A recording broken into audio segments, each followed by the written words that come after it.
Muy buenas tardes a todos los presentes en esta web conferencia. Permíteme primero que todo presentarme. Mi nombre es Eugenio Escorcia. Eh, Soy docente de hora catedrático. Estoy adscrito al programa de filosofía. Soy el director de curso de teoría del conocimiento y asimismo el tutor. Los voy a estar guiando en este proceso de aprendizaje e enseñanza. Hoy vamos a comenzar con nuestra primera web conferencia que tiene el nombre La importancia del problema del conocimiento en filosofía. Vamos a ir mencionando eh, el propósito de esta web conferencia, porque tenemos unos propósitos diseñados para desarrollar durante el transcurso. ¿Me confirma María si se está compartiendo pantalla, por favor? Sí, profe, se ve bien. Ok. Se está compartiendo la diapositiva porque parece que acá no la veo, ¿no? Sí, acá sí se está viendo. Ok, gracias María. Como les decía en un anteriormente, hoy nos introducimos en el centro de uno de los grandes debates de la historia de la filosofía. Y quiero empezar, ¿qué significa conocer? ¿Qué valor tiene el conocimiento? ¿Cómo sabemos lo que sabemos es verdadero? Son preguntas que diariamente reflexionamos y a veces pensamos que estas preguntas no son triviales, sino son preguntas esenciales. En filosofía no nos toma el conocimiento como algo obvio, como lo puede hacer otra ciencia aplicada o técnica. Más bien, la filosofía es algo que problematiza y busca dar respuestas contundentes. Un ejemplo de lo que le estoy explicando a ustedes, imaginemos cuando vemos una sombra en la noche. ¿Realmente sabemos lo que es? Tal vez podemos creer que es una persona, pero cuando nos acercamos, vamos a descubrir que esa sombra podía ser un árbol, una sombra de árbol. Y aquí hay un ejemplo de cómo nuestro sentido nos puede engañar. Por lo tanto, que la filosofía se interesa por estas situaciones y se pregunta cómo nosotros podemos distinguir la realidad de la apariencia. Los propósitos de esta sesión, tenemos el primer propósito de nuestra sesión, es promover en nuestra formación una formación filosófica, tener una actitud crítica, reflexiva, comprometida y que no solo nos basta con repetir conceptos. Hay que apropiarse de esos conceptos, hay que interrogarlos, hay que someterlos a juicio. Ese es nuestro primer propósito. Nuestro segundo propósito es reconocer todas las generalidades del curso. Vamos a comprender esa estructura y la finalidad del curso que nos va a permitir una mejor planificación y motivación. Como tercer propósito, Vamos a dialogar sobre el conocimiento, eh, sobre ese conocimiento científico, sobre el conocimiento filosófico. Y es que el conocimiento no es una posición estática, sino un proceso en constante revisión. Esas son nuestras finalidades que vamos a tener en el curso durante este desarrollo de las 16 semanas. Tenemos 6 puntos importantes antes de comenzar nuestro curso. ¿Me confirma, María, si se ve la diapositiva, por favor? Sí, se ven bien. Ok. Tenemos estos consejos que se están proyectando, son para la formación filosófica y profesional. En primero, vamos a tener cualquier pregunta es válida. En filosofía no hay preguntas tontas. Incluso las más sencillas pueden abrir un debate profundo. Un ejemplo, si alguno nos pregunta qué es el tiempo, para algunos esta pregunta es una pregunta sencilla, pero una pregunta que puede abrir muchos debates.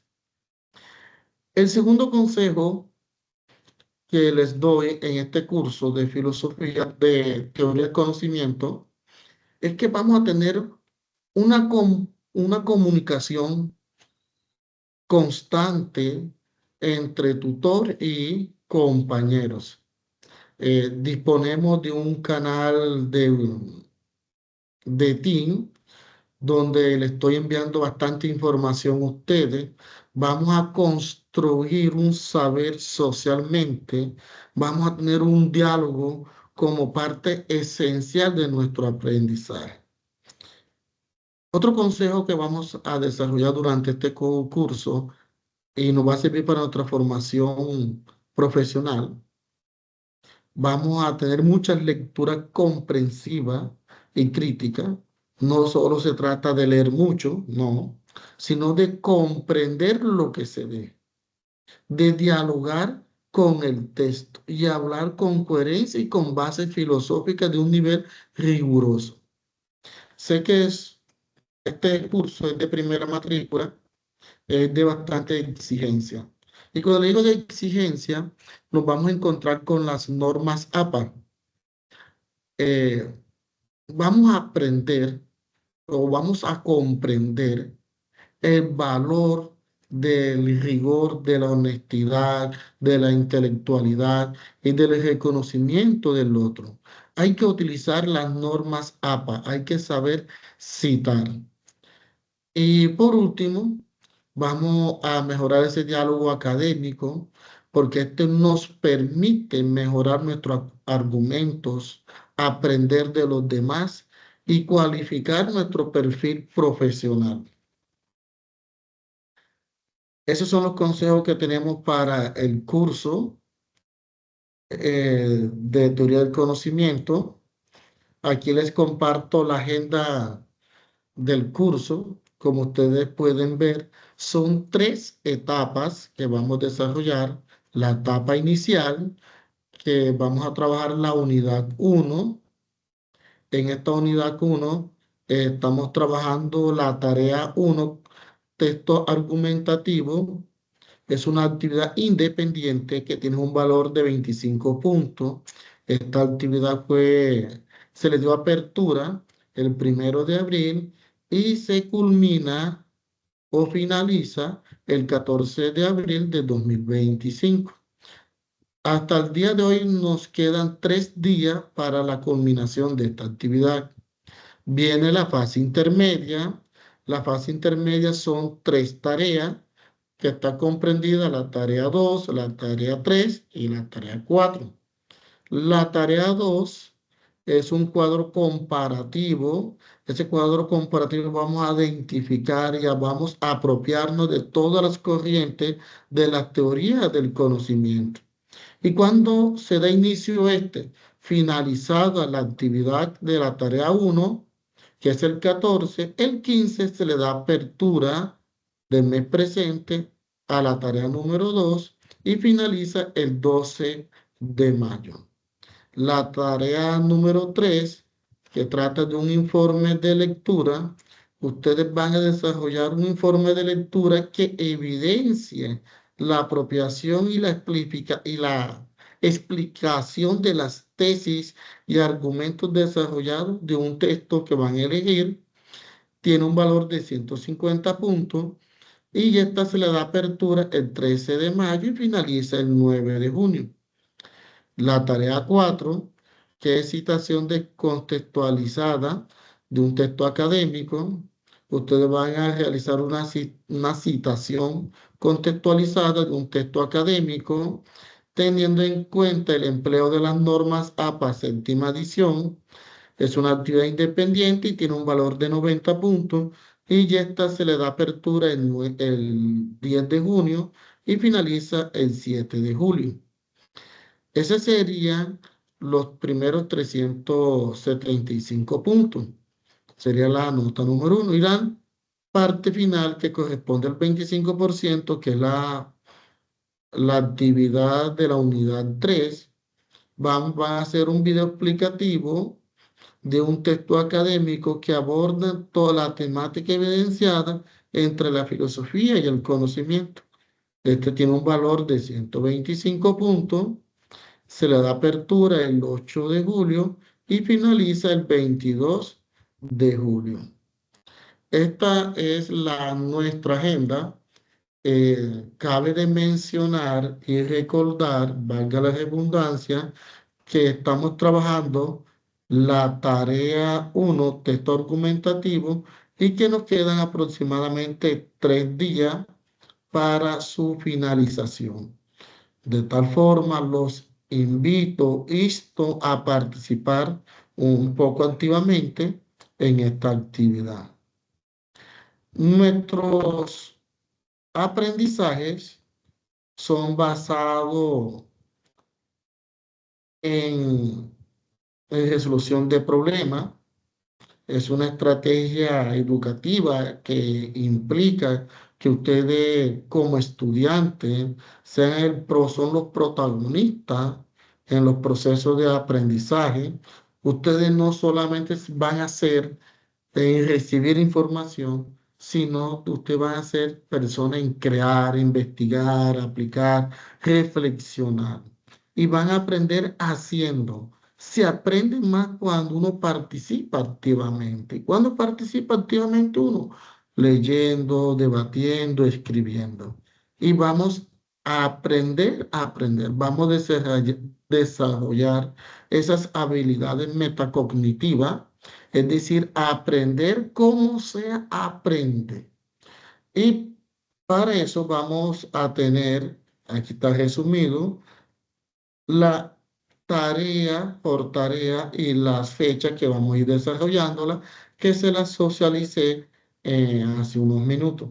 Es importante que ustedes se ubiquen en cada foro, revisen la agenda constantemente para tener un poco conocimiento cuando se inicia una tarea y cuando finaliza la tarea. Es decir, una tarea finaliza hoy y el día de mañana se le da apertura a la nueva tarea o la nueva fase. ¿Alguna pregunta hasta el momento?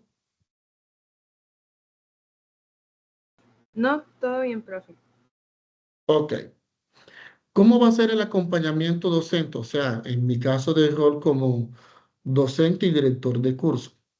Nosotros vamos a desarrollar 3 webconferencias. No sé, María, si has tenido la oportunidad de ingresar en el foro de acompañamiento docente, estudiante, donde el apartado de webconferencia, allí pueden constatar ustedes que ya están programadas las 3 webconferencias con su respectiva fecha, con sus respectivos líneas de ingreso y la hora. También mi horario de atención al estudiante, aunque aparezcan en el team de los viernes de 2 a 5 o 6 de la tarde, me pueden escribir entre días de semana en horas de la tarde que con mucho gusto, si estoy conectado, yo les puedo resolver cualquier inquietud. Vamos a desarrollar las tres webconferencias. Los invito a que ustedes revisen las fechas, las horas y los líneas de ingreso. En el día de hoy nos encontramos realizando la primera webconferencia. Nos quedan dos webconferencias. También tenemos otro acompañamiento y aquí vamos a hacerlo bastante detallado. Son 3 sesiones de CIPA. ¿Qué son los CIPA? Yo sé que se van a preguntar ustedes, ¿qué son los CIPA? Los CIPAs, me permito informarles que los CIPAs son de primera matrícula, es una estrategia sincrónica de acompañamiento docente en donde se busca, digamos que profundizar los aspectos conceptuales de toda la temática que se van desarrollando a lo largo del curso. La asistencia a esos encuentros es voluntariada. Ojo, es voluntariada. Pero tengan presente que al participar en esas sesiones programadas les puede ayudar a ampliar una comprensión y despejar inquietudes. Por otro lado, la participación de esos encuentros tiene una bonificación de 50 puntos y que esos 50 puntos serán distribuidos en la actividad del momento e intermedio. ¿Cuáles son las actividades del momento intermedio? La tarea 2, la tarea 3 y la tarea 4. Una vez que se finalice el 75% de las calificaciones. De esta manera, que para el periodo, nosotros nos encontramos desarrollando el periodo 1602, se van a desarrollar 3 sesiones cuyos puntos de bonificación se le van a distribuir de la siguiente manera. En la primera sesión se van a dar 15 puntos, en la segunda sesión otros 15 puntos, serían 30, y en la tercera sesión 20 puntos. Cada sesión de las CIPAs van a tener una réplica. ¿Por qué una réplica? Porque de pronto que en la primera sesión por X, Y motivo, algún estudiante no pudo entrar, hay una segunda sesión o una réplica donde el estudiante puede ingresar. Por lo tanto, vamos a desarrollar 3 sesiones con sus respectivas réplicas. Por lo tanto, nosotros en este curso vamos a desarrollar 3 webconferencias y 3 sesiones de CIPA y cada CIPA tiene una réplica. Por lo tanto, serían 6 sesiones de CIPA más 3 webconferencias. No es obligatorio, pero estas sesiones les ayudan a ustedes a comprender y despejar dudas. Y por otro lado, como les decía, les permite dar una bonificación de 50 puntos a ustedes. Que esos 50 puntos son puestos en finalizada la actividad o la etapa intermedia, que serían la tarea 2, tarea 3 y tarea 4. ¿Alguna pregunta hasta el momento? No, profe, todo bien. Puse un ¿Estamos mensaje claros en el ya? chat, por si acaso. Sí. ¿Cómo? Puse un mensaje en el chat, por si acaso. Ok, listo. Ok, yo reviso, ya no se preocupe. Eh, bueno, hasta el momento está claro lo de las 3 webconferencias y las 3 sesiones eh, de CIPA con sus respectivas réplicas.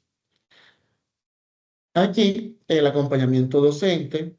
Aquí les comparto mi correo institucional y mi LinkedIn. Me pueden ubicar como eugenio.escorcia@una.edu.com. Mi usuario de LinkedIn y mi correo electrónico es el mismo. Bueno, muchachos, vamos a ir trabajando, como les mencioné al principio. que nuestro tema de interés es el conocimiento y la filosofía y cómo se relacionan de forma problemática.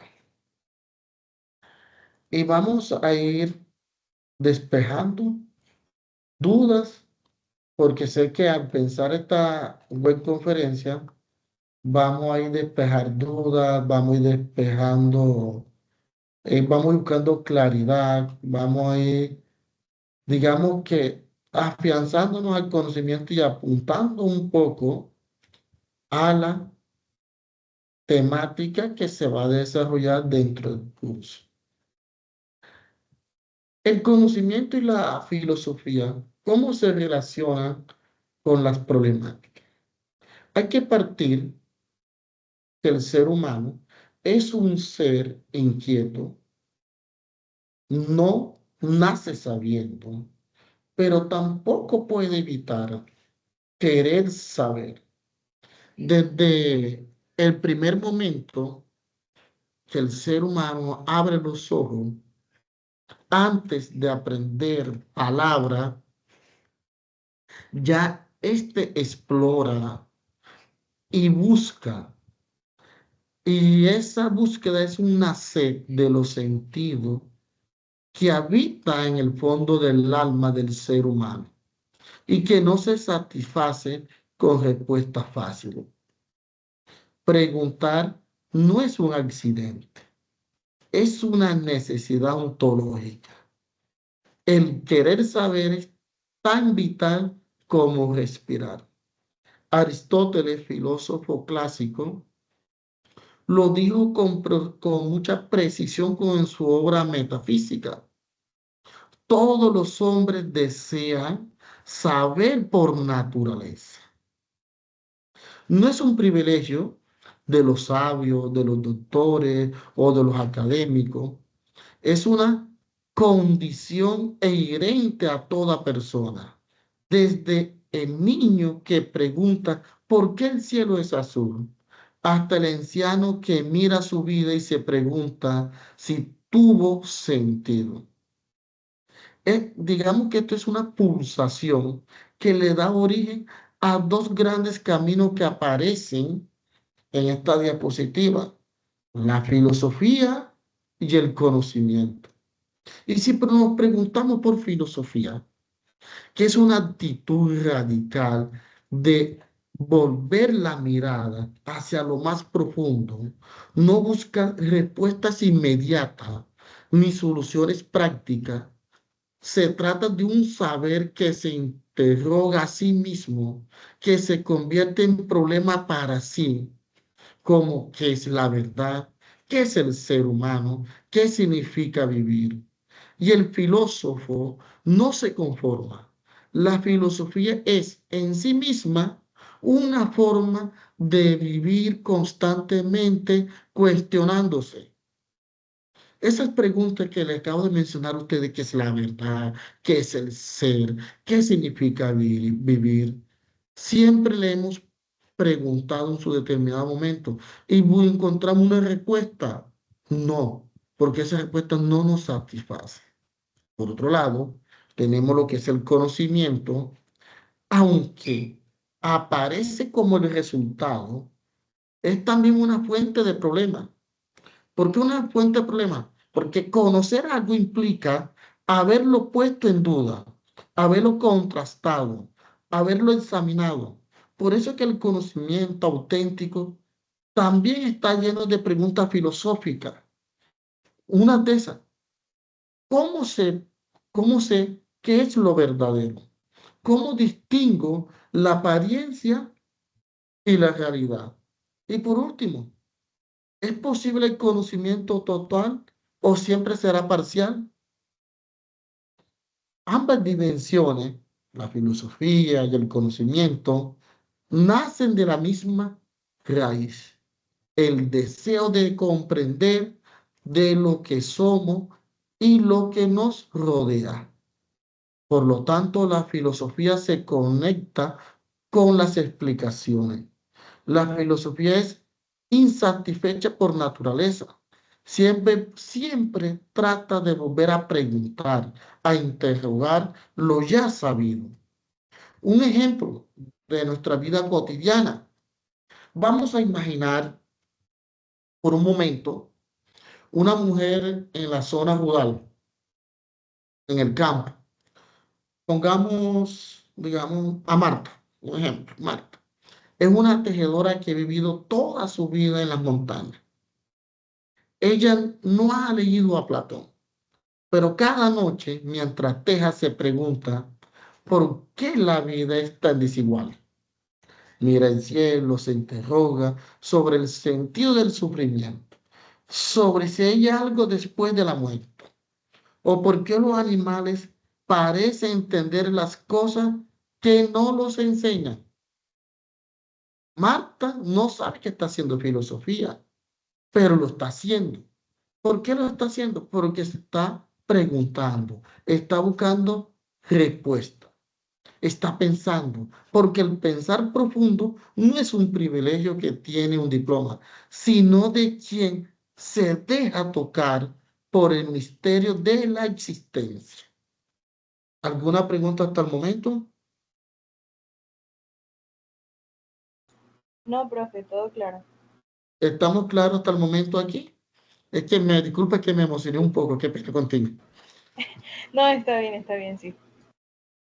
Ok, entonces, para darle sentado, como les decía, el saber, el conocer y la filosofía están de la mano. ¿Por qué de la mano? Porque buscan preguntas, buscan respuestas y nunca son satisfechas, sino que van a interrogar lo ya sabido. Siempre se vuelve a preguntar, porque tienen el deseo de comprender lo que somos y lo que nos rodea. Hay un texto en esta siguiente diapositiva y ya hay una pregunta. ¿Existe algún conocimiento en el mundo que puede ser tan cierto que ningún hombre razonable puede dar por él, perdón? Si nosotros miramos esta pregunta, que a primera vista puede traer muchas respuestas, porque este es un texto de Russell, que muestra la filosofía que abre duda donde otros creen que no hay certeza. Un ejemplo, ¿cómo sabemos que en el mundo existe fuera de nuestra mente? O imaginemos otro más fácil, otro ejemplo cotidiano para entender esta pregunta. Tocamos una mesa. Podemos tocar a la mesa y mencionamos, esta mesa es real porque la estamos tocando, pero Husserl preguntaría,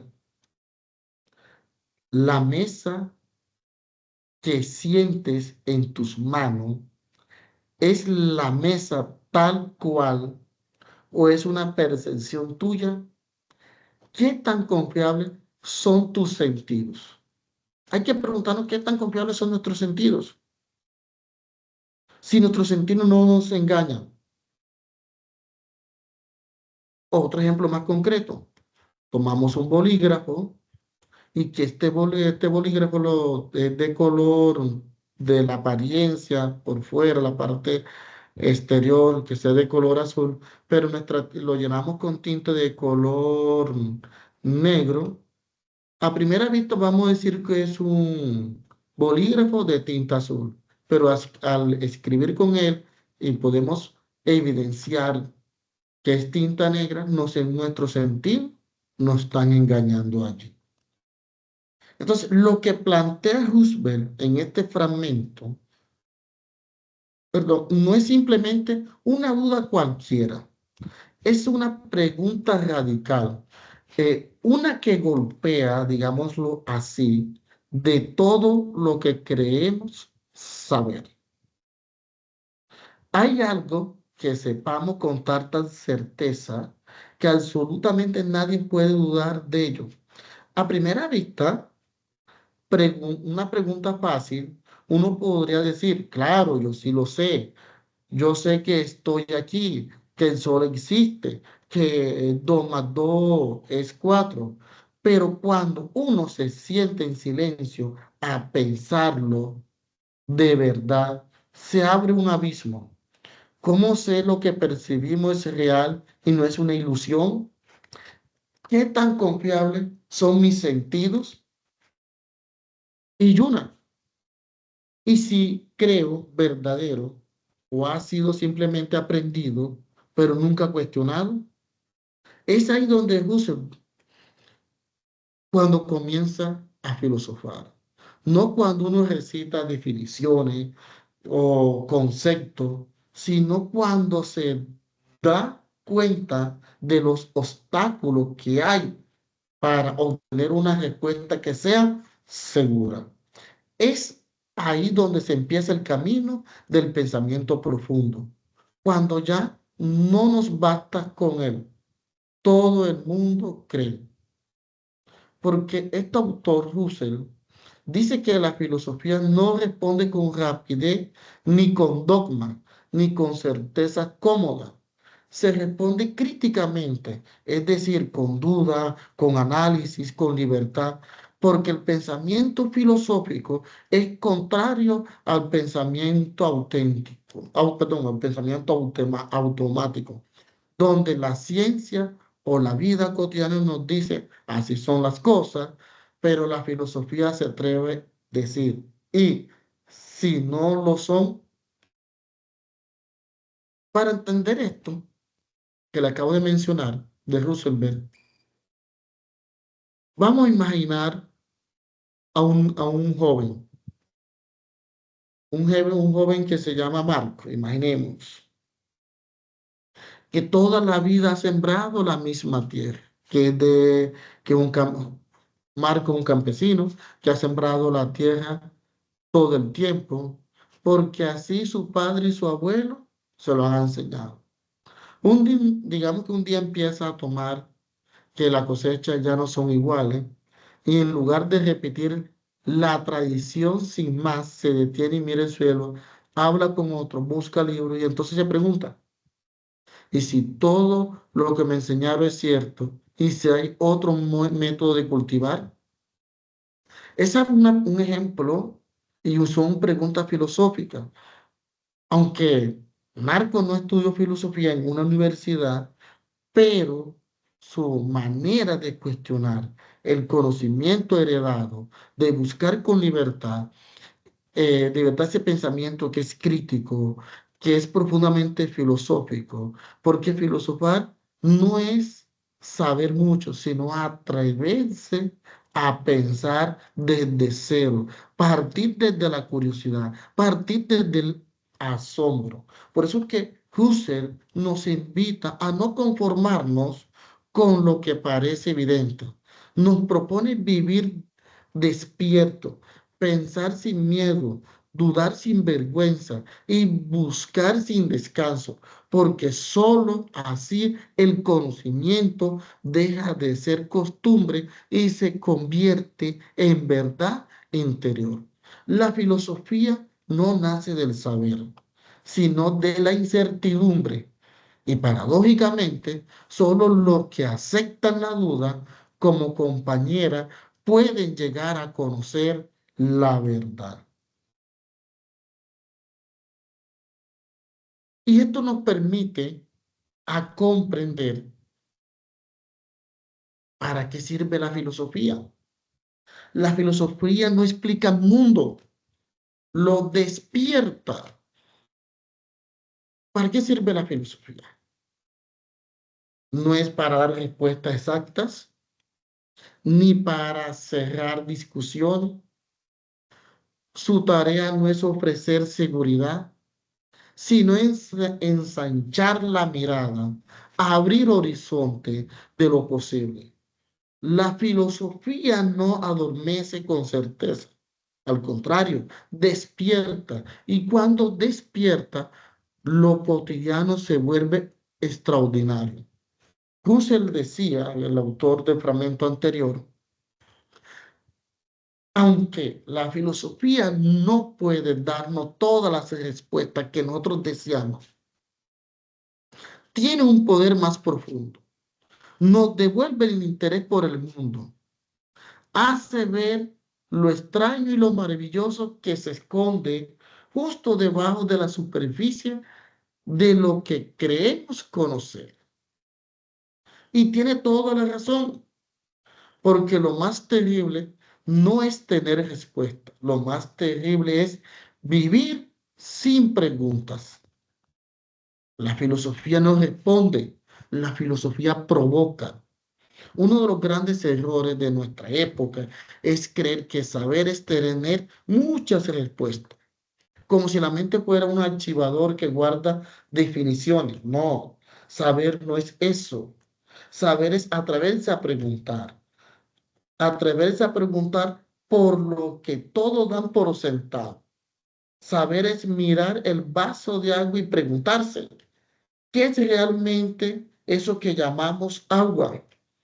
¿Cómo puede una sustancia transparente ser tan vital? ¿Por qué la vida necesita lo invisible? Esa es la diferencia entre vivir dormido y vivir con conciencia. La filosofía no es un lujo, es una forma de ver, una forma de habitar en el mundo con asombro. Y por eso les decía, debemos de partir desde el asombro, la curiosidad. Y en ese asombro renace el amor por el conocer, el amor por la verdad, el amor por la belleza. Un ejemplo, vamos a colocar a Andrés, un mecánico que lleva 20 años arreglando motores. Cada día lo hace lo mismo. Abre el capó, limpia las piezas, cambia la correa. Todo parece una rutina, un saber cotidiano. Pero un día mientras que está solo se detiene y se pregunta, ¿cómo es posible que algo tan complejo funcione con tanta precisión? ¿Quién diseñó todo esto? ¿Y cómo se puede o cómo la energía existe que no puedo verla? Es una pequeña pausa y que en este momento en el que se deja apertar por la maravilla escondida en lo común, es lo único del pensamiento filosófico. Andrés no se volvió filósofo por estudiar libros, sino por preguntarse por lo que le parecía evidente, por cuestionarse, por mirar o partir desde la curiosidad y el asombro. Esta diapositiva que les estoy explicando no es un resumen del contenido, es una invitación hacia ustedes a cambiar la mirada, donde el mundo ve con rutina, la filosofía ve misterio, donde el mundo ve respuestas rápidas, la filosofía siembra dudas fecundas, donde el mundo ve objetos, la filosofía descubre símbolos, porque al final del cuento, la filosofía no es un saber entre otros, es el arte de vivir con conciencia y que se permite filosofar, aunque sea por un instante, ya no vuelve a mirar la realidad de la misma manera. Tiene otra perspectiva. ¿Alguna pregunta hasta el momento? No, ninguna. ¿Todo claro hasta el momento? Ok. Sí, todo claro. Me se olvidó pasar la diapositiva, qué pena. Ahora vamos a No, está conocer un bien. poco. Vamos a conocer un poco qué es la filosofía. Y tenemos el punto de partida, que es Pitágoras, y la raíz etimológicamente. Pitágoras tradicionalmente es reconocido por acuñar el término de filosofía, que significa etimológicamente amor por la sabiduría. Esto no es solo una definición etimológica, sino una declaración de actitud existencial. El filósofo no es quien posee la sabiduría, sino quien busca, la anhela, la desea, pero con pasión. Y de aquí tenemos tres ideas clave que se desprenden. Primero, amor por la sabiduría. No es un amor romántico, ni tampoco utilitario. Es una forma de estar en el mundo, abierto a las preguntas, al asombro, al misterio. Así entendida, la filosofía nace del deseo de comprender, no de la necesidad de imponer verdades. En el aula, esto se traduce en estudiantes que no repiten, sino que preguntan con autenticidad. El segundo, vivencia. Vivencia significa lo que tenemos realmente en nuestro ser psíquico, lo que real y verdaderamente estamos sintiendo o teniendo. Así se toca el nervio vital del pensar. La filosofía no es solo idea, es experiencia. Se piensa desde lo que se vive, desde lo que se siente y se padece.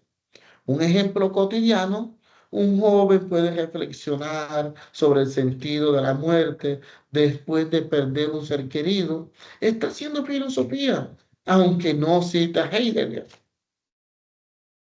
Por lo tanto, que la filosofía es el sentir, el tener y vivir, son parte del acto del pensar profundo.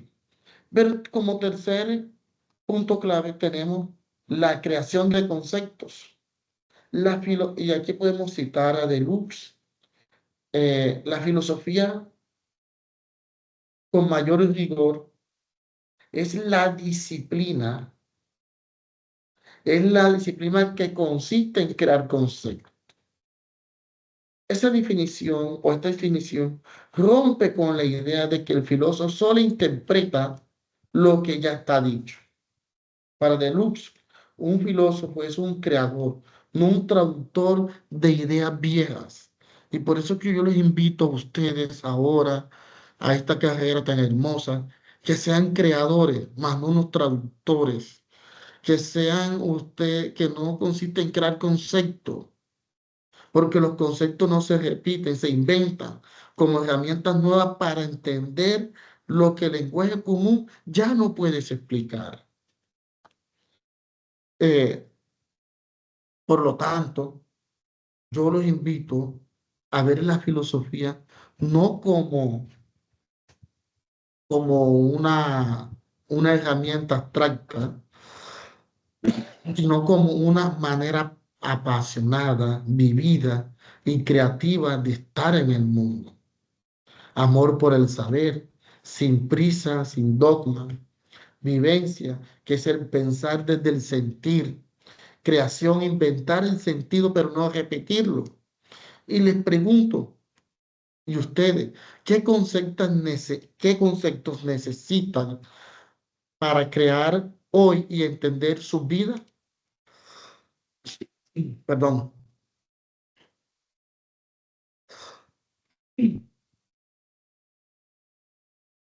Por lo tanto, que la filosofía no es un lujo intelectual, es una urgencia humana. La filosofía es el pensamiento de la liberación. Y les pregunto a ustedes, ¿qué es liberación? ¿Qué entienden ustedes por liberación?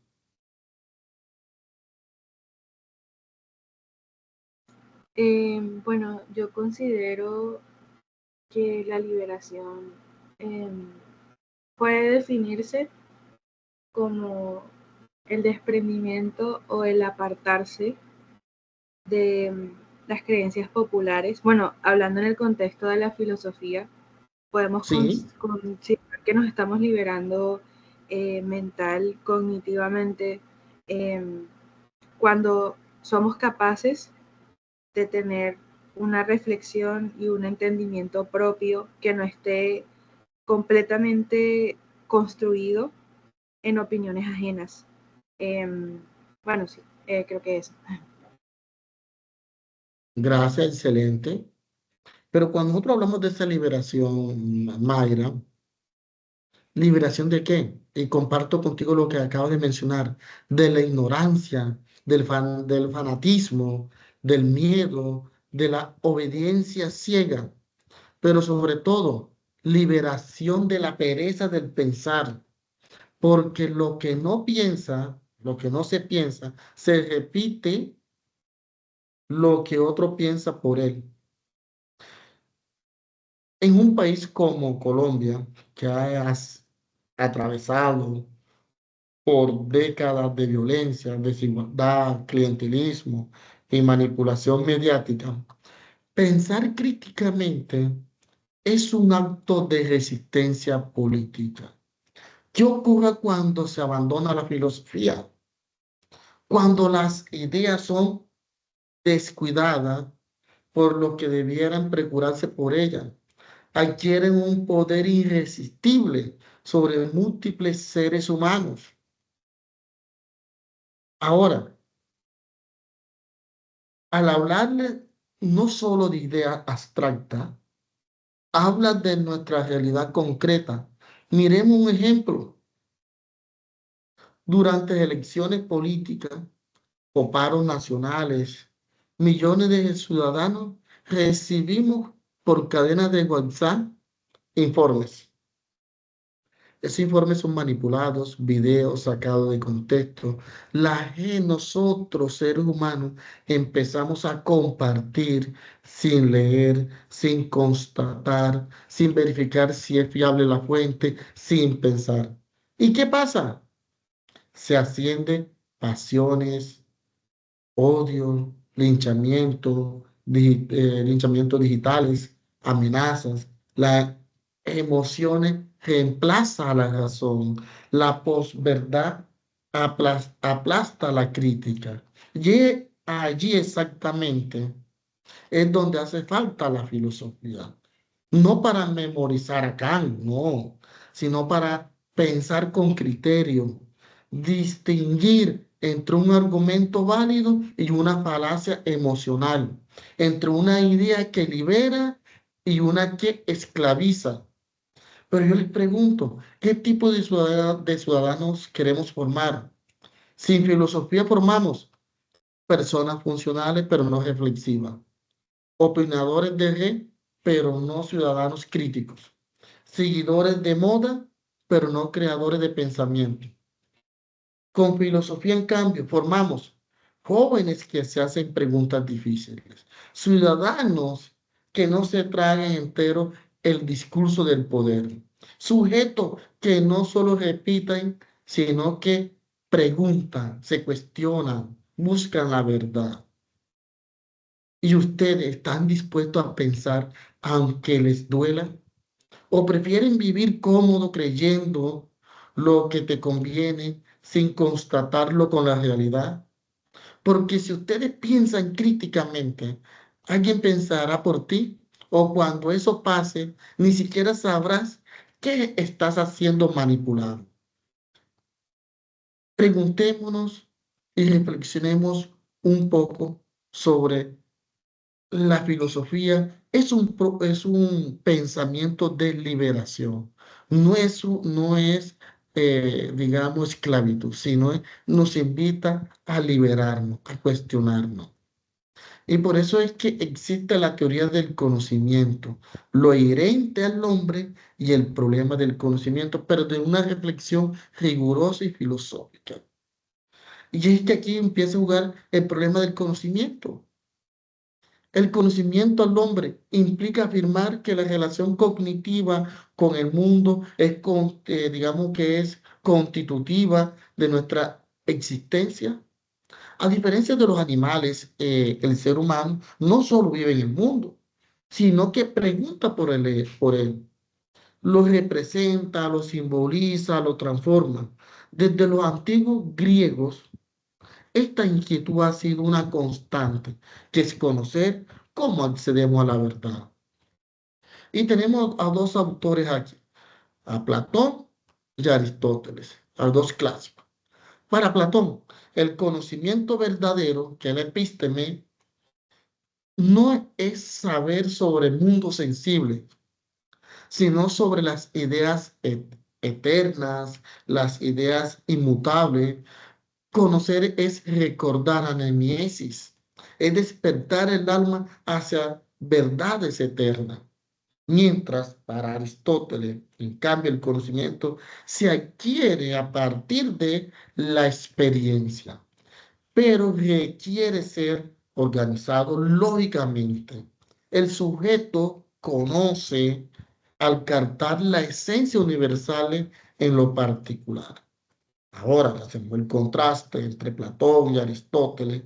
En ambos casos, el conocimiento es parte de lo que define el ser humano como tal.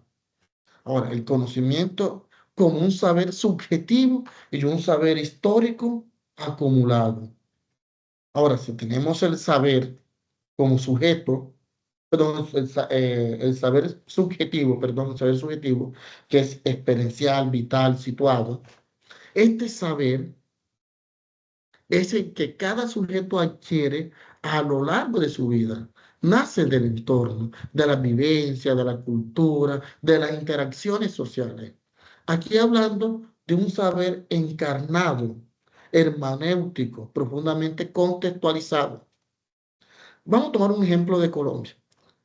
El conocimiento de una partera afrodescendiente, de que es afrodescendiente en el Pacífico, o de un campesino que reconoce el clima y el comportamiento de las aves, es un saber construido fuera de la academia, pero válido y útil. Sin embargo, estos saberes han sido históricamente subalternizados o no son legalizados por el canon académico occidental, que privilegia lo cualificable, lo racionalista y lo técnico, mientras que el saber objetivo es un saber acumulado, histórico, científico. Aquí entra el juego el conocimiento sistemático, porque es un conocimiento construido por comunidades científicas, validado por procedimientos rigurosos. Aquí influye el científico, el filosófico, el técnico, y se expresa en libros, teoría, escuela de pensamiento, y ha sido acumulado a lo largo del tiempo. Pero cuidado, hay un saber neutro, como lo mostró Michel Foucault. Todo saber está atravesado por relaciones del poder. Lo que se considera verdadero es una época donde puede ser un régimen de verdad, es decir, una forma dominante de organizar experiencia. Y tenemos el sujeto-objeto con una correlación gestionológica. Toda teoría del conocimiento se estructura sobre la pregunta sobre la relación entre el sujeto, quien conoce, y el objeto, lo conocido. En pocas palabras, esta relación gestionológica es compuesta perdón, el conocimiento es compuesto por un sujeto, quien conoce, el objeto, lo conocido. Y aquí se dan algunas posturas clave, como el realismo ingenuo sostiene que el sujeto conoce al objeto tal como es la postura del sentido común, pero filosóficamente ingenua, pues ignora la mediación de la percepción, del lenguaje, de la cultura. Tenemos el empirismo, que es de Luke y David Hume. Este conocimiento proviene de la experiencia sensible. El sujeto es una especie de receptor, un receptor pasivo. Aquí el problema será la validez del conocimiento. ¿Cómo sabemos que lo que percibimos corresponde a lo real? Podemos mencionar también el racionalismo de Descartes, de Leibniz, que se parte de la razón. Dice que la razón es la fuente, certeza. El sujeto es el que quien conoce, tiene estructuras innatas, independientemente de la experiencia para conocer, pero ¿cómo garantizar esa idea correspondiente a lo real? También podemos mencionar el kantianismo, que es de Kant. Kant propone una síntesis, nos dice que el conocimiento es posible porque el sujeto tiene forma a priori. Esa forma a priori, espacio, tiempo, categorías de entendimiento y que estructuran la experiencia. No conocemos las cosas en sí, que para Kant las cosas en sí es el neumeno, sino el fenómeno, es decir, lo que aparece según nuestras condiciones subjetivas de posibilidad. Y aquí debemos preguntar una noción crucial.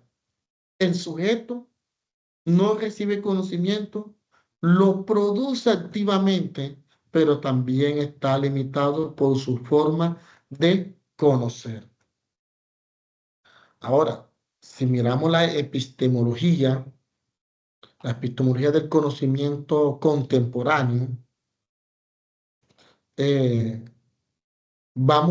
que es un saber popular, un saber ancestral, comunitario, una forma legítima de conocimiento. Y podemos decir que el feminismo epistemológico sostiene que todo conocimiento tiene una ubicación, una posición de clase, de género, de raza. No existe punto de partida o de vista de nadie. Es neutral. El conocimiento más riguroso es el que se reconoce sin parcialidad y su contexto.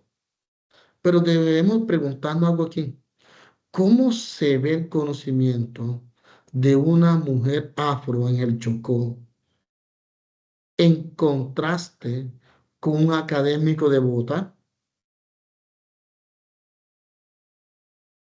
Reflexionemos sobre esa pregunta.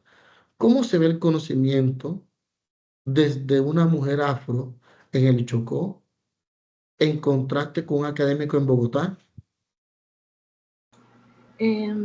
Bueno, yo considero que son conocimientos diferentes.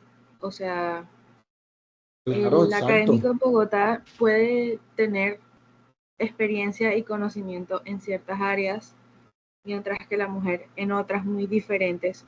Pero el hecho de que sean diferentes no las hace menos válidas, simplemente, como usted decía, los hace parte que sean, o sea, perdón, hace que sean parte de la experiencia de cada persona y la experiencia moldea definitivamente el conocimiento que tenemos antes de experimentar aún más cosas y aún más cosas, siguiendo la teoría de Kant. Exactamente. Y por eso es que el conocimiento hoy en día está basado en tecnologías, algoritmos y manipulación. En la actualidad, la producción de conocimiento está mediado por plataformas digitales. Tenemos las inteligencias artificiales, las redes sociales, que filtran, seleccionan y hacen una jerarquía de lo que conocemos. Pero, ¿quién decide qué es verdadero en Google o en YouTube? ¿Qué pasa cuando el algoritmo refuerza la ignorancia de una noticia falsa? Aquí el conocimiento se vuelve un cambio de lucha, ya sea política y cultural, porque el saber es poder y no conocer también puede ser una forma de dominación. Por lo tanto, y para ir cerrando esta diapositiva, podemos tener como una conclusión que el conocimiento posibilita la libertad. La teoría del conocimiento no es, ya sea gestionológico, epistemológica, no es solo una reflexión abstracta, sino una herramienta para emancipar. Como decía Freire, nadie educa a nadie, sino que los hombres se educan en comunión, mediatizado por el mundo. Conocer no es solo entender, es transformar críticamente la realidad. Por eso un sujeto que piensa, que conoce, que se pregunta, es peligroso, perdón, para el poder establecido. Hay que ser pensadores críticamente en la actualidad. Quería comentar algo acerca de lo que usted está diciendo. Sí, claro, tiene la palabra. Ok, gracias. Pienso que es muy importante hacer una distinción entre el pensamiento crítico y el escepticismo, porque muchas personas piensan hoy en día, pues, o consideran que la filosofía está completamente basada en el escepticismo, en el dudar de todo y en pensar que no existe ninguna realidad y que todo es completamente subjetivo. Cuando, como usted dice, es una manera moderada, lo ideal, una manera moderada de cuestionar las cosas, que basado en el Sí. conocimiento que podamos eh, tener como individuos, también podamos criticar y pensar críticamente acerca de las cosas que se nos ponen al frente y también dar otro entendimiento y otro conocimiento acerca de otras cosas basado en nuestra experiencia. Exactamente, porque que ahí está partiendo de lo particular a lo general. Y me gusta que estás haciendo una congelación, porque la filosofía no se trata de lo académico, como mirarlo, si recordar un poco los ejemplos que situé al comienzo de los de Mecánico, de Felipe, de Marco. Ellos no se vuelven filósofos porque estudiaron una academia, sino porque se cuestionan.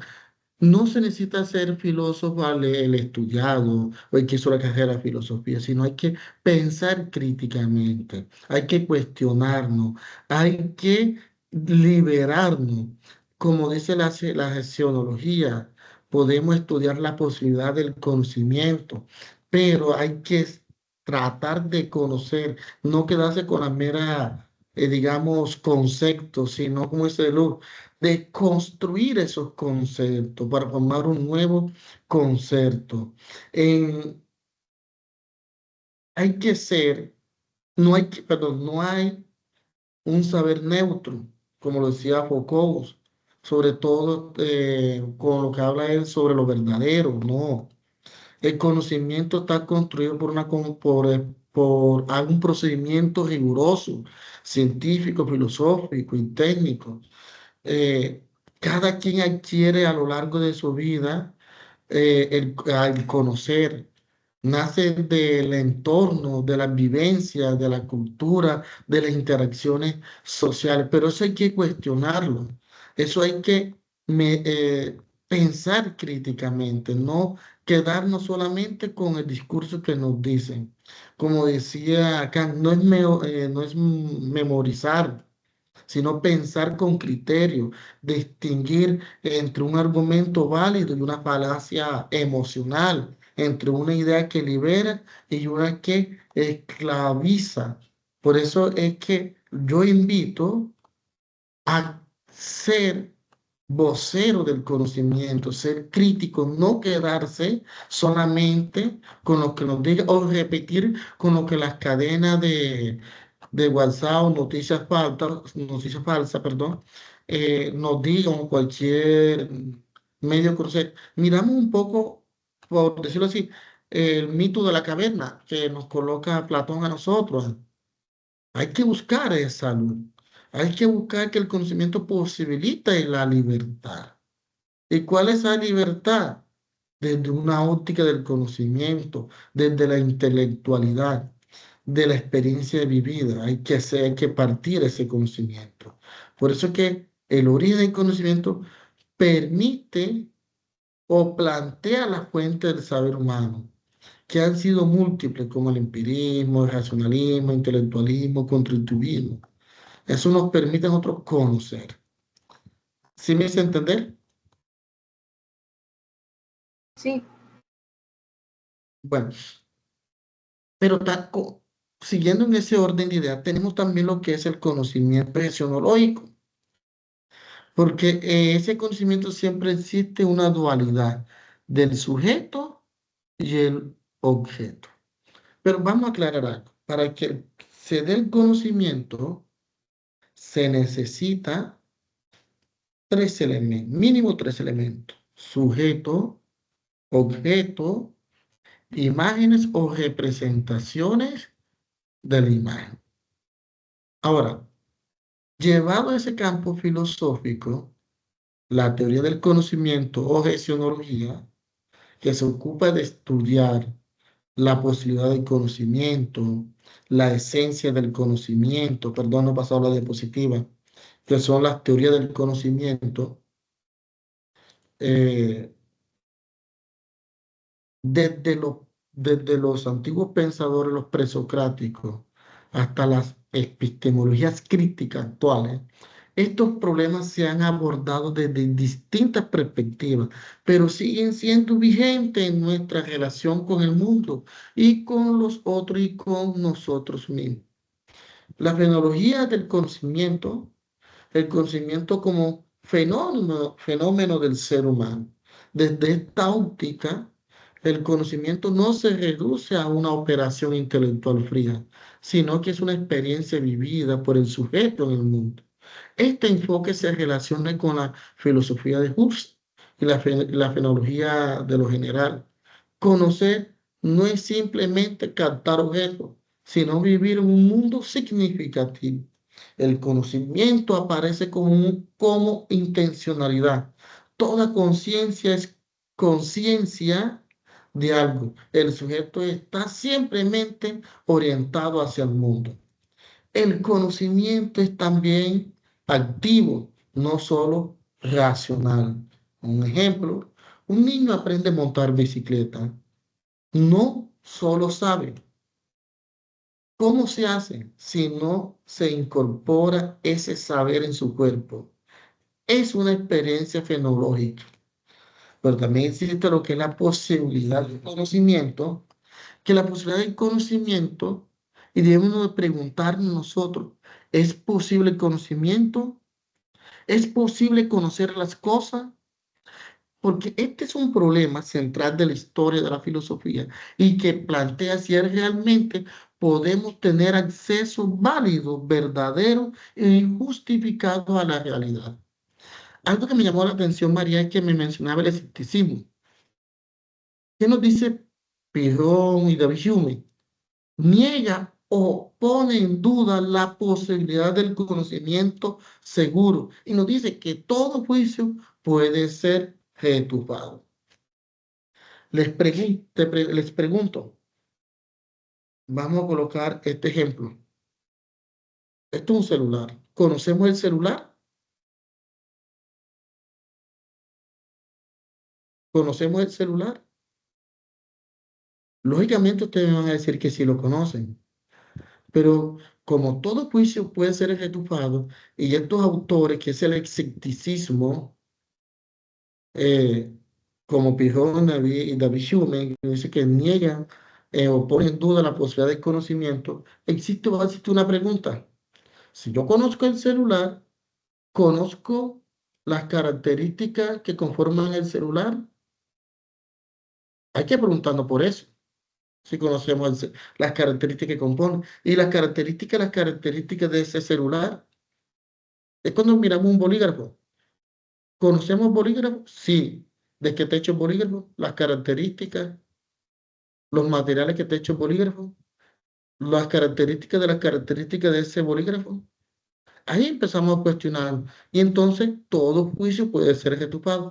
Por lo tanto, que para estos autores el escepticismo niega o pone en duda la posibilidad del conocimiento seguro. Ahora, el dogmatismo afirma que sí es posible conocer y que que hay verdades absolutas sin justificarlo rigurosamente. Mientras que el criticismo de Kant propone una vía media, digamos que es el mediador entre escepticismo y dogmatismo. Sí podemos conocer, pero bajo ciertas condiciones impuestas por el sujeto. Las formas a priori de la sensibilidad y del entendimiento.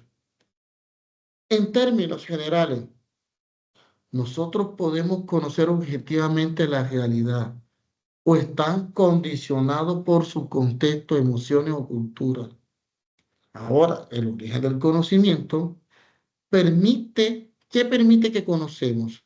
¿Dónde viene nuestro conocimiento? Y ahí se plantea fuente del saber humano y las respuestas han sido múltiples. El empirismo, que se lo mencioné anteriormente, El conocimiento viene de la experiencia sensorial. La mente es una tabla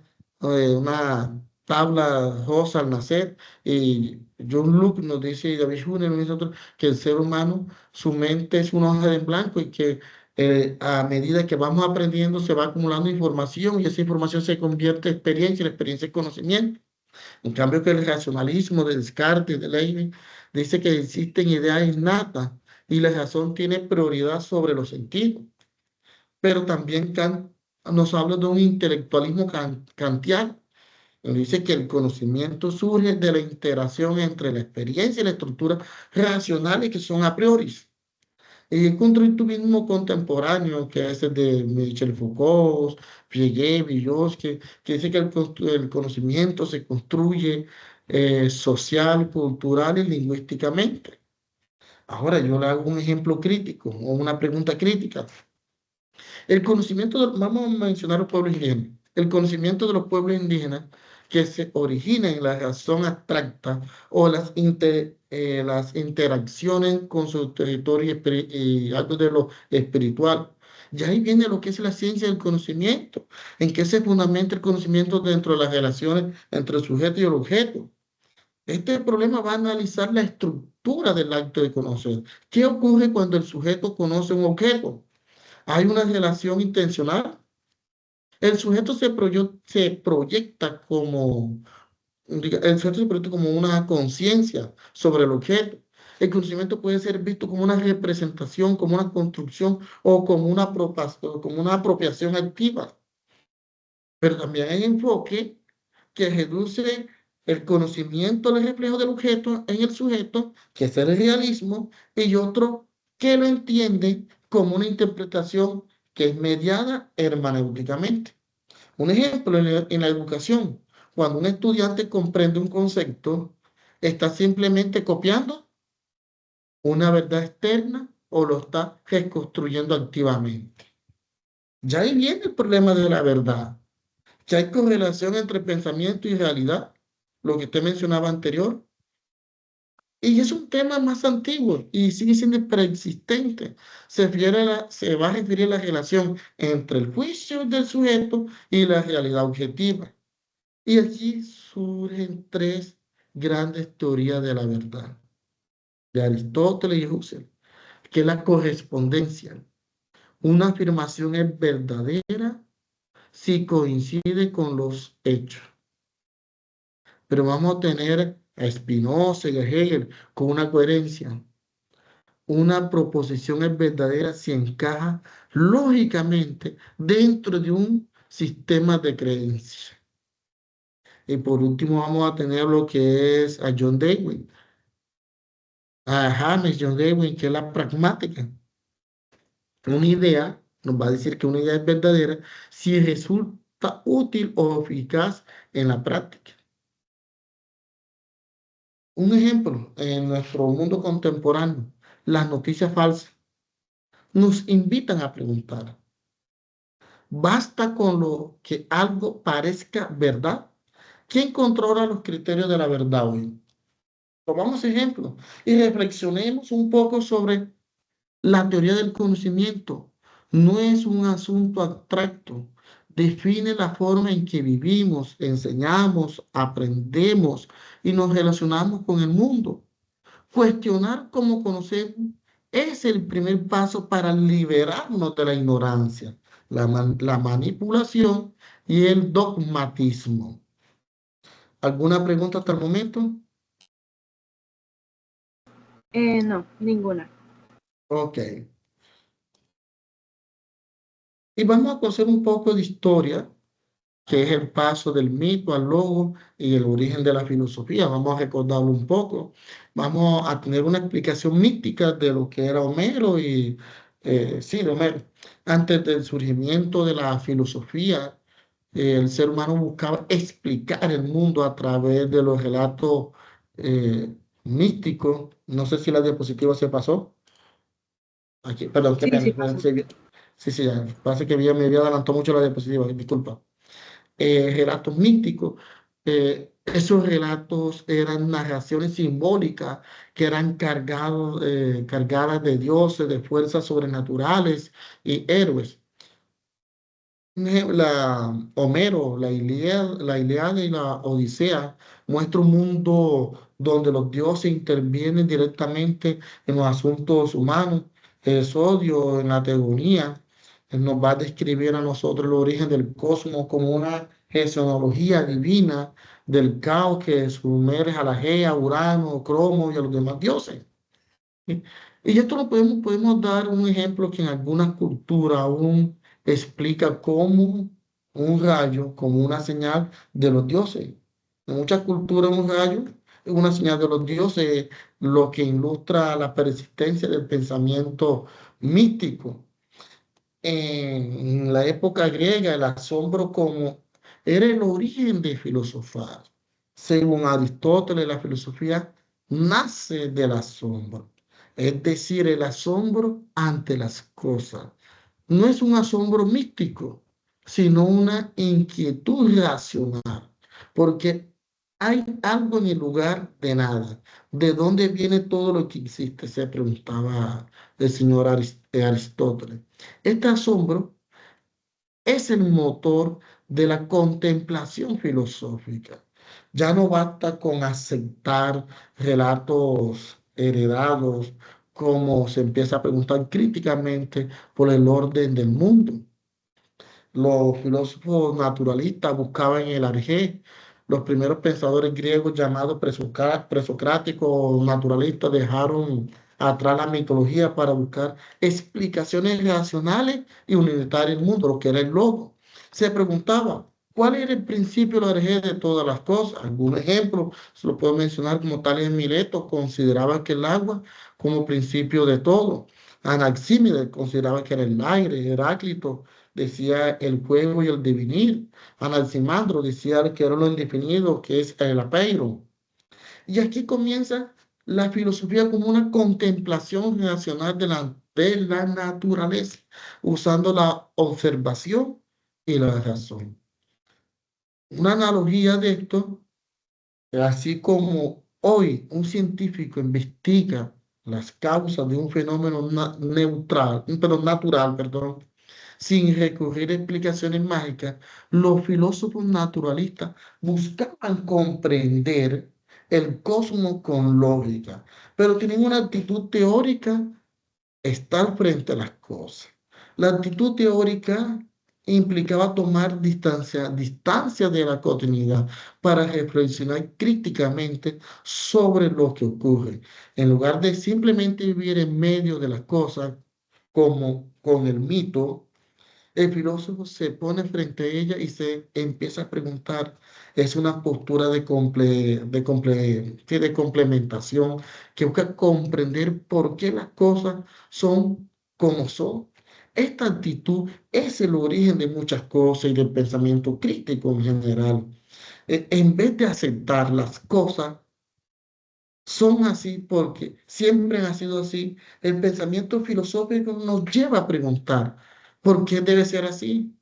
¿Puede ser de otra manera? Y es que Aristóteles comienza un proceso sistemático de la filosofía y empieza a formalizar esta transición del mito al logo y define la filosofía como sabiduría racional, sistemática, orientada al conocimiento de las causas. Para él el conocimiento filosófico es el más alto porque busca las causas últimas de la realidad, porque él distingue entre teoría, que es la contemplación, praxis, que es la acción ética y política, y la producción técnica o artística. Por lo tanto, que la filosofía nace cuando el ser humano deja de aceptar explicaciones mágicas o heredadas y se atreve a preguntar por el sentido profundo de las cosas, con la razón de cómo como una guía. En cambio, de mentalidad marcó el inicio de la tradición que ha transformado el mundo entero.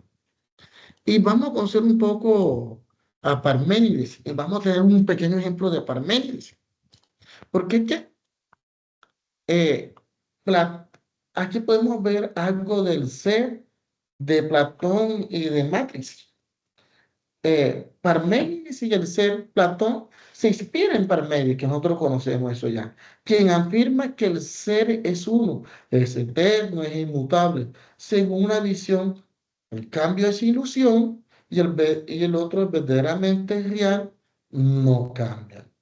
Platón hereda esa noción para afirmar que hay una realidad superior, eterna, inmutable y del mundo de las ideas. Por lo tanto, que Platón nos propone dos mundos, dos formas de conocer. Platón distingue dos planos de la realidad y del conocimiento. El mundo sensible, el mundo sensible que es el de la naturaleza y el mundo inteligible que es el mundo de las ideas. El mundo sensible, lo que percibimos con los sentidos, que es cambiante y corruptible. El mundo inteligible, que es lo verdadero, lo eterno, lo inmutable, solo se accede a través del uso de la razón. El mundo sensible, para Platón, que es doxa, que es opinión, pero el mundo inteligible, que es epísteme, que es un conocimiento verdadero.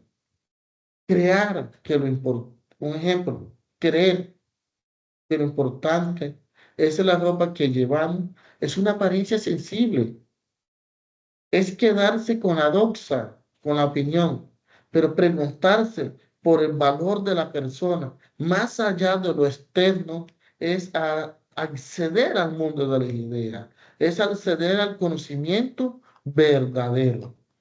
Ahora, en la película de Matrix, con digamos, o es una metáfora platónica, porque es que la película de Matrix es una representación moderna del mito de la caverna.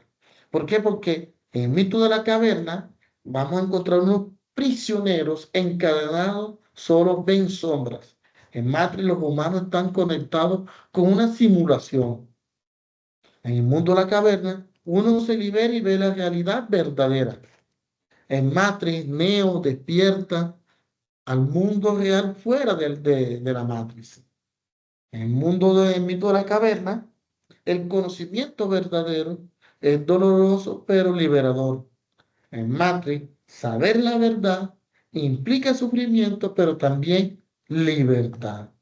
Entonces, esto es como una píldora roja que simboliza del paso de la doxa, de la apariencia a la epítome, que es la verdad. Pero le pregunto a ustedes, ¿qué es real? ¿Qué es real?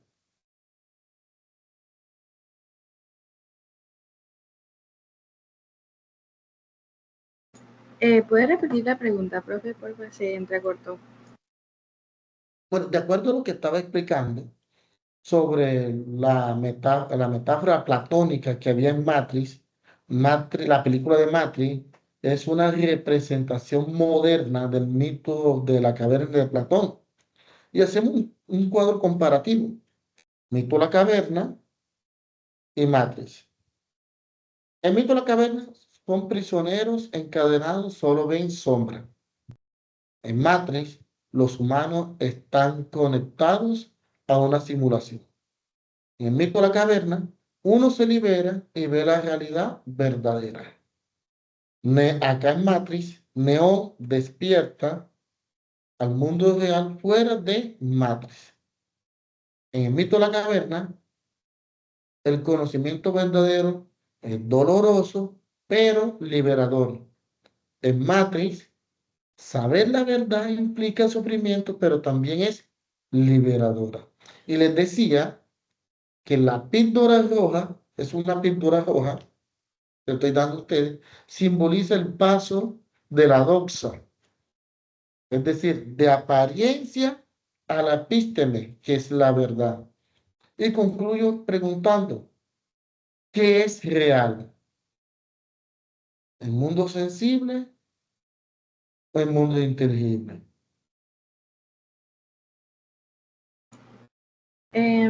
Bueno, yo considero que ambos mundos son reales, pero en su propia naturaleza. El mundo sensible es real para todas las personas, o sea, para usted y para mí, por ejemplo, el teléfono, su teléfono es real, eh, y de la misma manera, es igual. En cambio, la idea que podemos tener ambos de lo que es un teléfono es completamente diferente. No porque sean ideas incorrectas o falsas, simplemente son naturalmente diferentes porque el mundo inteligible es único y es individual de cada persona. Pero Sí, en general, la realidad es el mundo sensible, no el mundo inteligible. exactamente, porque es un problema filosófico, porque Platón plantea una pregunta que sigue vigente. ¿Vivimos en un mundo de apariencia o podemos alcanzar la verdad? En un mundo lleno de imágenes, pantallas, filtros, redes sociales, noticias falsas, la filosofía sigue preguntando por la realidad última. Lo que vemos en redes sociales refleja lo que verdaderamente son las personas, ¿sí o no? O como en Matrix es una ilusión construida. Por lo tanto, yo lo podría invitar a ustedes a debatir sobre estas preguntas. ¿Vivimos hoy en una matriz moderna? ¿Qué sería hoy salir de la caverna? ¿Cuál es nuestra píldora roja? Educación, pensamiento crítico, filosofía, educación. Y es aquí que les voy a dar un cierre filosófico. Platón no solo propuso no propuso una ontología, sino una ruta hacia la verdad, un camino que implica romper con la comunidad de las apariencias y digamos que atreverse a pensar por cuenta propias. Matrix, la película retoma esta tradición y nos recuerda que aún en el siglo XXI la filosofía sigue siendo más necesaria que nunca. Y eso lo vamos a contrastar. ¿Por qué? Porque imaginemos por un momento, miremos la diapositiva que está ya, que estamos finalizando. Por un momento que anoche soñaste que eras mariposa, sentías el viento suave, rosado, y tus alas te movías como flor en flor sin preocupaciones. No había nombre, no había rostro, ni siquiera recuerdo que alguna vez fuiste otra cosa. Solo eras mariposa y eras feliz. Todo parecía tan real. Pero luego te despiertas, abres los ojos y te das cuenta. Estás en tu cama, eres tú otra vez, con tu cuerpo, tu historia, tus pensamientos. Y entonces te entra una duda extraña. ¿Y si no despertaste de un sueño, sino que acabaste de entrar en otro? Esa es la apariencia que nos cuenta este filósofo Shamsu. Lo que parece un cuento sencillo es una realidad o es una bomba filosófica, porque él no se pregunta simplemente si soñó, se pregunta, ¿cómo sé que esta vida que estoy viviendo ahora es también un sueño? ¿Quién soy en realidad? ¿El que dormía o el que sueña? ¿La mariposa o el hombre? Esto es un relato, no se trata de sueño de mariposa, es la manera de decirnos lo que creemos es real, podría no ser, y lo que creemos ser podría cambiar en cualquier momento. Nosotros solemos pensar que hay uni- una única verdad, un único mundo, una única identidad. Pero Jones nos invita a soltar esa certeza, a ver con otros ojos, menos rígidos, menos aferrados. Y si todo lo que somos nuestra historia, nuestro rostro, nuestro nombre fuera apenas una forma más entre mucho más posible. Y dentro de nosotros hay algo más libre, más flexible, que se puede encerrar en una definición fija. Esta historia conecta con nuestra vida diaria. A veces, después de un sueño muy real, uno se despierta, digamos, desorientado. O cuando estamos inmersos en una película, en un videojuego, y por un momento el mundo real parece lejano. En esas experiencias nos damos cuenta de que nuestra mente puede vivir realidades alternas y si se hace sin esfuerzo. Eso no quiere que vivamos con miedo, no. No quiere que dudemos de todo para paralizarnos. Lo que propone es otra cosa. Vivir más ligero, más abierto, más consciente de que todo cambia. Tal vez hoy somos esto, pero mañana podríamos ser aquello. No hay una esencia fija como la mariposa. Estamos hechos para transformarnos.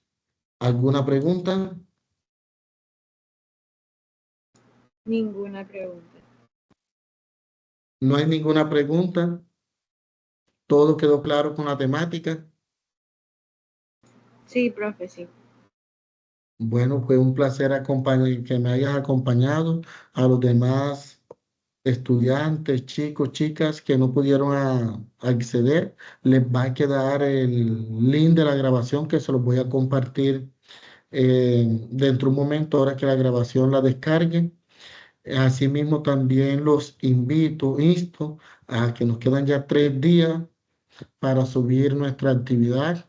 Cualquiera duda, inquietud, estoy dispuesto, como se lo dije al principio, aunque mi horario de atención son los viernes, me pueden escribir de 2 de la tarde en adelante, de lunes a viernes, que yo con mucho gusto puedo responder.